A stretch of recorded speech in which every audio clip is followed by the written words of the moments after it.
হবে যেদিন জনগণের একটি সুষ্ঠু নির্বাচনের মাধ্যমে জনগণ তাদের প্রতিনিধিদেরকে নির্বাচিত করতে পারবে।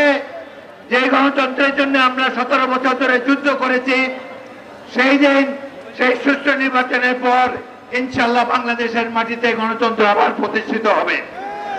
আমাদের নেত্রী বেগম খালেদা জিয়া আবার ইনশাআল্লাহ বাংলাদেশের প্রধানমন্ত্রী হবেন। আপনারা দৃঢ় অবিচল ভাবে অপেক্ষা করে থাকুন। আমাদের নেতা তারেক রহমান নির্দেশ দিয়েছেন সবাইকে শৃঙ্খলাবদ্ধ থাকার জন্য।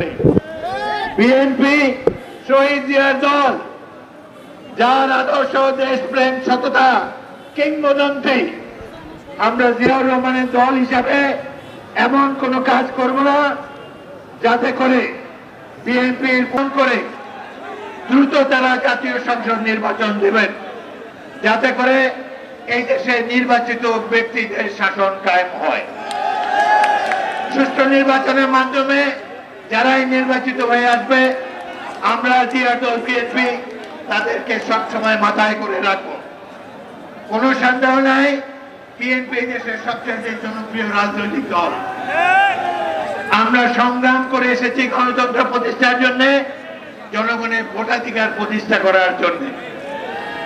যেই দুঃসহ শাসনে আমরা দিনাতিপাত করেছি, যেই ফ্যাসিস্ট সরকারের অধীনে আমাদের নেতৃবৃন্দ বুকের রক্ত ঢেলে রাজপথ রঞ্জিত করেছে,